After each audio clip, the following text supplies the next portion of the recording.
আসুন প্রথমে ভিডিওটা দেখি।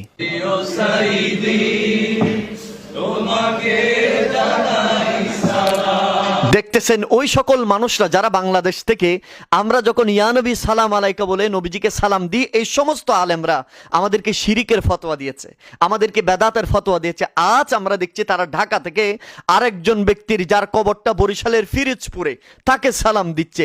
ভাই আমার একটু করে আমি তাদের কাছে জানতে চাই, যেই নবীকে আল্লাহ দুনিয়ার জমিনে পাঠানোর পর আল্লাহ বলেছেন ওয়ামা আরসালনাকা ইল্লা রাহমাতাল লিল আলামিন, যেই নবীকে পাঠানোর পর আল্লাহর কোরআন বলছেন লাকাদ মান্নাল্লাহু আলাল মুমিনিনা ইয বাতা ফীহিম রাসূলা, সেই মায়ার নবী, দু জাহানের বাদশা নবী, জান্নাত দেনে ওয়ালা, কাউসার পিলানে ওয়ালা নবী, শামসুদ্দোহা, বদরুদ্দুজা, সদরুল উলা, শাফাত কুবরার মালিক নবী, আকা নবী মুহাম্মদুর রাসূলুল্লাহ সাল্লাল্লাহু আলাইহি ওয়াসাল্লামকে যখন আমরা সালাম দিই আপনারা আমাদেরকে শিরিকের ফতোয়া দেন। অথচ আল্লাহর কোরআন বলছেন ইয়া আইয়ুহাল্লাযীনা আমানু সাল্লু আলাইহি ওয়া সাল্লিমু তাসলিমা।